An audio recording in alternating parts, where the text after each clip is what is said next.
warahmatullahi wabarakatuh. Perkenalkan, nama saya Ibnatu Salisa dari kelas 12 MIPA 4. Sini saya akan mempresentasikan tentang infrared.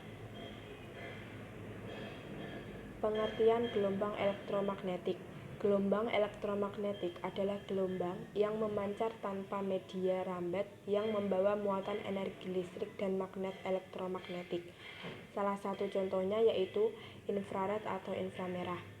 Infrared atau inframerah adalah radiasi elektromagnetik dari panjang gelombang lebih panjang dari cahaya tampak, tetapi lebih pendek dari radiasi gelombang radio. Namanya berarti bawah merah.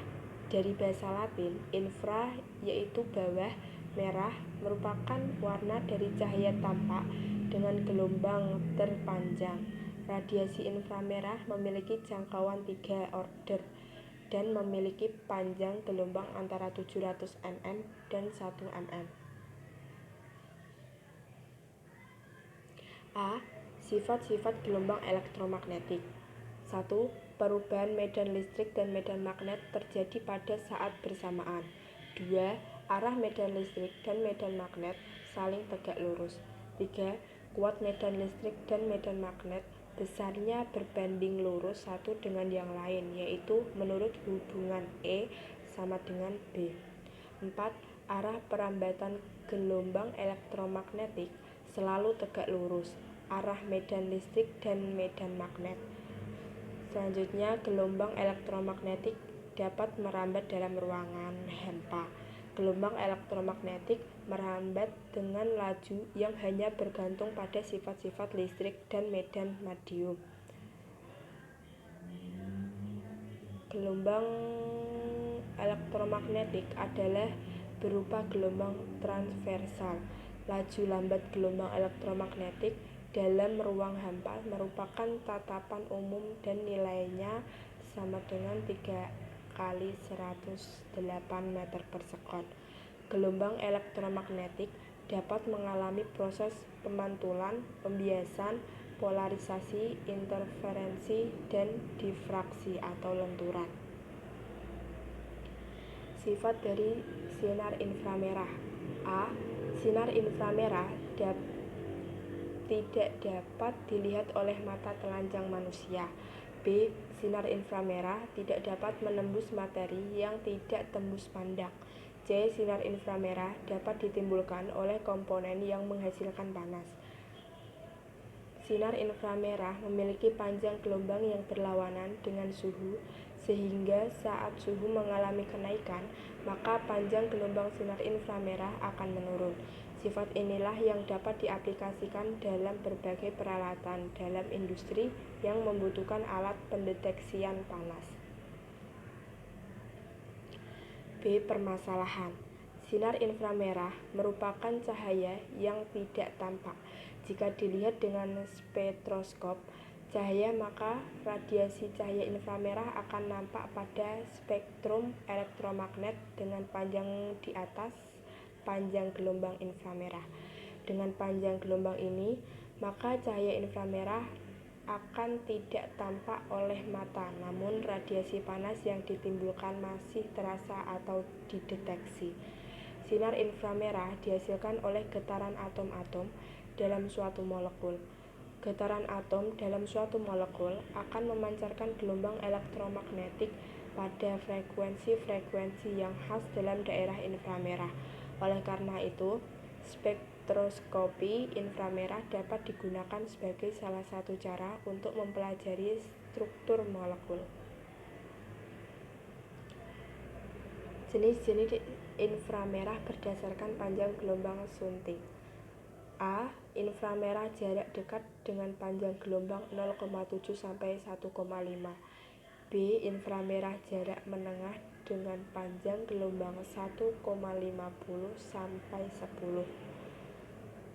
C. Inframerah jarak jauh dengan panjang gelombang 10 sampai 100. Selanjutnya, ciri-ciri inframerah. 1. Tidak dapat dilihat oleh manusia. 2. Tidak dapat menembus materi yang tidak tembus pandang. 3.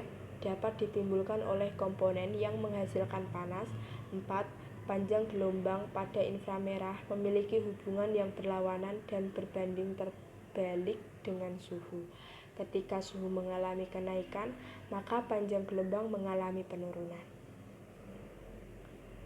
Selanjutnya, kelebihan inframerah dalam pengiriman data. 1.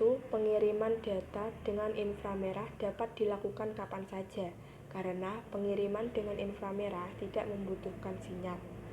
2. Pengiriman data dengan inframerah dapat dikatakan mudah karena termasuk alat yang sederhana. 3. Pengiriman data dari ponsel tidak memakan biaya atau gratis. Selanjutnya, kelemahan inframerah dalam pengiriman data. Pada pengiriman data dengan inframerah, kedua lubang inframerah harus berhadapan satu sama lain. Hal ini agak menyulitkan kita dengan mentransfer data karena caranya yang merepotkan.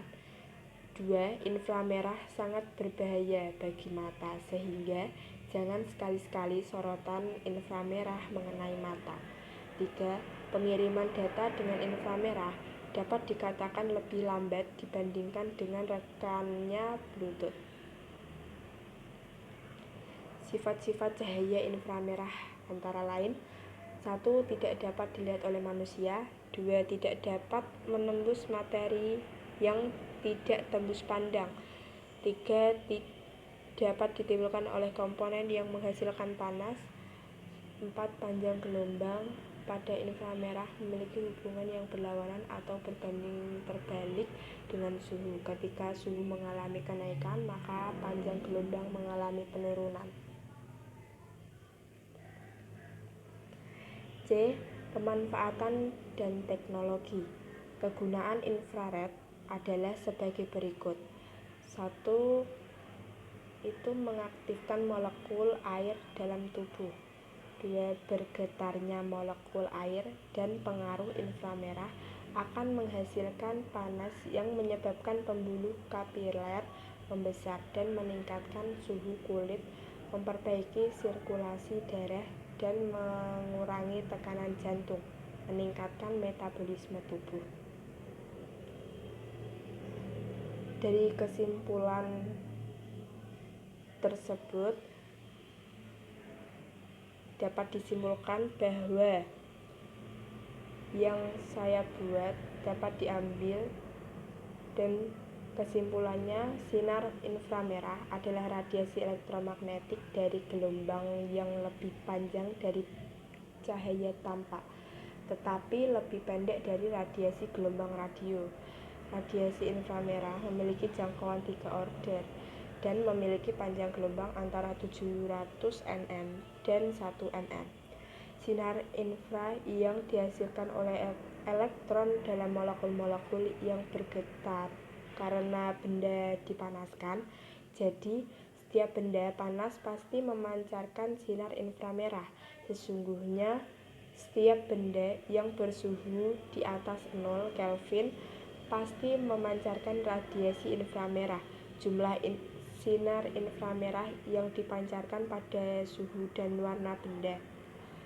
Adapun saran supaya lebih memahami tentang gelombang elektromagnetik dan rumus Maxwell, disarankan para pembaca referensi lain yang menyangkut dengan materi yang ada pada makalah ini. Semoga para pembaca memahami dan mengaplikasikannya dalam kehidupan sehari-hari. Terima kasih.